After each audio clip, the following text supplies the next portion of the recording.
Olá, boa noite. Veja o resumo de notícias do que aconteceu no Maranhão agora, no Dia News.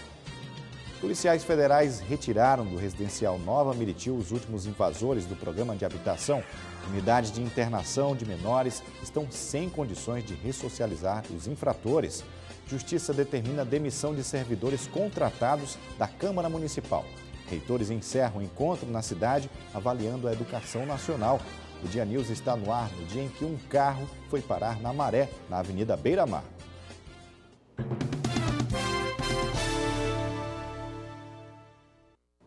Na tarde de hoje, por pouco, um acidente de trânsito não termina em tragédia. Uma motorista bateu em um ônibus autoescola e foi parar na Maré. A condutora foi resgatada imediatamente e levada para o hospital. O acidente envolvendo este veículo e o micro-ônibus aconteceu por volta das 4 horas da tarde e, segundo o proprietário da autoescola, foi causado por uma distração da condutora que vinha do sentido Centro-São Francisco. O pessoal que disse era aqui, e a senhora também que foi acidentada, que ela disse que ela aconteceu, deu um branco, ela não sabe o que aconteceu e o carro saiu por lá daqui. Felizmente não houve vítima fatal, mas segundo a polícia, a habilitação de Patrícia Câmara Batista, condutora que causou o acidente, está vencida desde fevereiro. O outro envolvido, Hasley Fran Batista, estava fazendo prova para a mudança de categoria no momento do acidente. O aluno estava conjugando a habilitação dele na categoria D, no momento da infração de trânsito. Ela bateu lateralmente no ônibus, né, que veio a descer aqui as escadarias, perdeu o controle do veículo e parou lá embaixo, próximo já da Maré. Ainda bem que foi apenas um susto. No interior do estado, na cidade de Santa Inês, 10 motocicletas foram apreendidas em uma operação da Polícia Civil.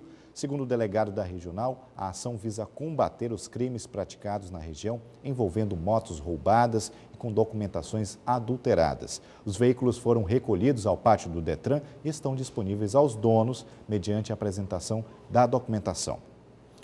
Depois de mais de 10 dias de ocupação, policiais federais foram ao residencial Nova Miritiu para retirar os resistentes que não atenderam à ordem judicial. E o que se viu foram casas destruídas. Sandro Moraes. Os representantes da OAB estão aqui acompanhando o trabalho da polícia e também participam diretamente da negociação para que haja uma saída mais pacífica dessas pessoas. Ao chegar ao residencial Novo Miritiu, em São José de Ribamar, a Polícia Federal constatou que a maioria das casas já haviam sido desocupadas. Estima que mais de 90% estavam vazias. Praticamente todas as casas construídas pelo programa Minha Casa Minha Vida foram alvo de vandalismo. Muitos objetos foram roubados ou danificados pelos ocupantes que abandonaram o lugar nos últimos 2 dias. A ação da polícia faz parte da Operação Habitare, iniciada há 7 dias. A operação também envolve a Justiça Federal, Caixa Econômica, Defensoria Pública da União e OAB.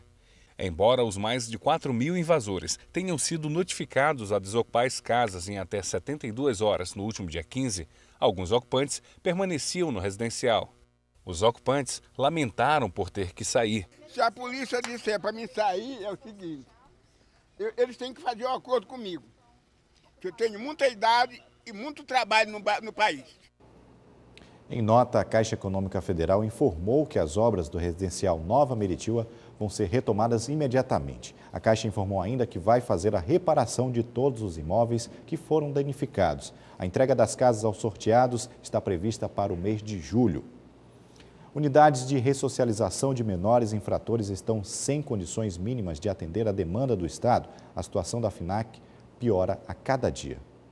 As unidades de internação da Fundação da Criança e do Adolescente, a FUNAC, sempre foram motivos de polêmica, principalmente a unidade da Maiobinha, onde foram registradas fugas, motins, superlotação e condições insalubres, tanto para os internos quanto para os servidores. As situações levaram o Ministério Público Estadual a pedir a interdição do local, no dia 23 de julho de 2012. No entanto, o Estado nunca cumpriu a determinação judicial. Com a visita do promotor Carlos Henrique Brasil, foi constatado que 9 adolescentes ainda estão internados na unidade da Maiobinha.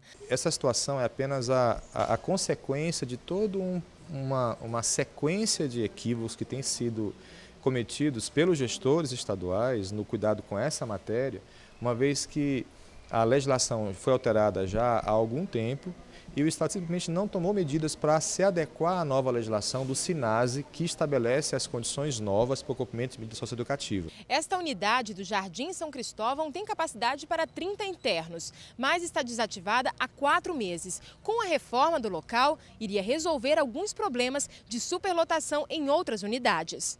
Tentamos verificar a situação mais de perto, mas a entrada da nossa equipe de reportagem não foi permitida em nenhuma das unidades.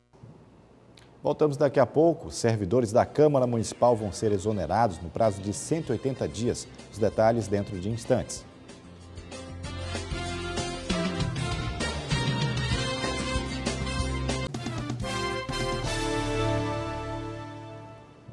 Justiça determina que a Câmara de Vereadores de São Luís exonere todos os servidores não estáveis e realize concurso público no prazo de 180 dias. A decisão é da primeira Câmara Civil do Tribunal de Justiça do Maranhão.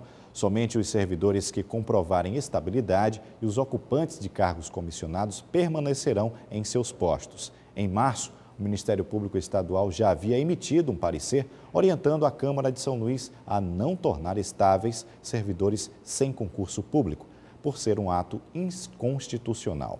Mas até lá, muita coisa ainda pode acontecer. A Câmara de Deputados em Brasília aprovou um projeto de lei que afeta diretamente a criação de partidos políticos no país. A proposta pode trazer problemas para os novos partidos políticos.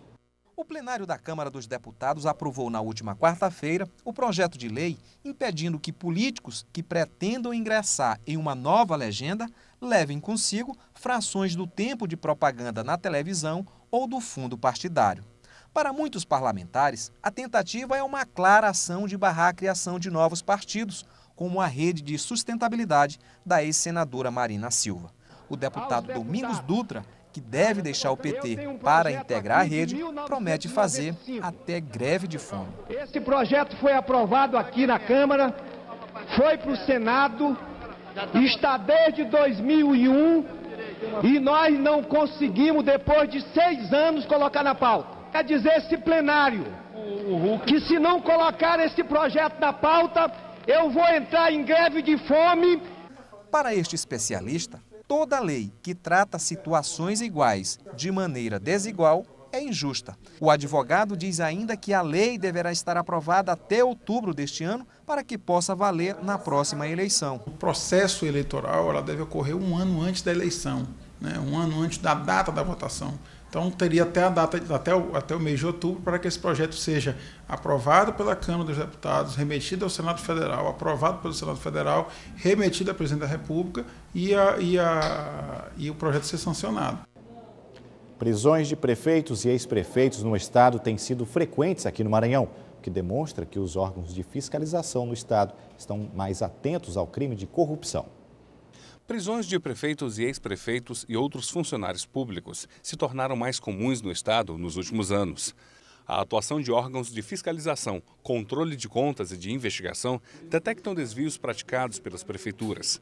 Só a Operação Rapina da Polícia Federal, deflagrada em 2007, levou à prisão de 9 prefeitos. Um dos ex-gestores presos foi Aldenir Santana. Ele foi prefeito da cidade de Urbano Santos por 2 vezes.